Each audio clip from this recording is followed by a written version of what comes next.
Episode number 4. A magical zoo with talking animals. In a faraway land, there existed a magical zoo that was like no other. This zoo was home to talking animals, who could communicate with visitors and tell them stories about their lives, families, and experiences. The animals were friendly and happy, grateful for the chance to share their knowledge with humans. The magical zoo was run by a wise wizard named Malik, who had the ability to talk to animals and even transform himself into any animal he wanted. He was a kind and gentle man who had dedicated his life to creating the perfect habitat for the animals in his zoo. And he was known for his kindness, as well as his wondrous magic. As soon as visitors entered the zoo, they knew they were in for a treat. They could hear animals talking to each other, and they were welcomed by an array of creatures, from lions to giraffes to zebras. All of them had something to say.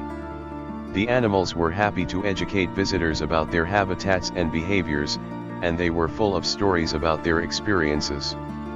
The monkeys would share jokes as they swung from branch to branch, the elephants would share stories about their families and their herds, and the birds would whistle magical melodies to entice visitors to come closer. One day, a little girl named Alice wandered into the zoo, accompanied only by her dog.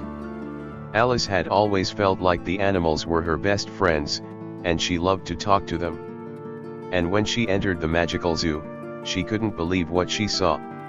She approached some hippos who were sunbathing and started to chat with them. One of the hippos, by the name of Henry, immediately struck up a conversation with Alice. He told her that he loved singing in the shower and that he secretly had a crush on the female hippo that lived in the pond in the corner of the zoo. Alice was so surprised and amazed that she couldn't stop giggling. She had never had a conversation with a hippo before, let alone one that could speak. As Alice wandered through the zoo, she met all kinds of animals and formed an instant bond with them. The lions sang her a song, the zebras showed her their stripes, and the little monkeys showed her the acrobatics they had mastered during their free time. As Alice neared the end of her visit, she felt sad that she would have to say goodbye to her new friends. But then, as she was walking, she saw something sparkling in the underbrush. It was a magical amulet that glowed with an otherworldly radiance. Malik had left it there as a gift for her. Alice put on the amulet, and suddenly she could communicate with animals, anywhere she went. She was thrilled. She knew that she would never feel lonely again, knowing she could always communicate with her new animal friends.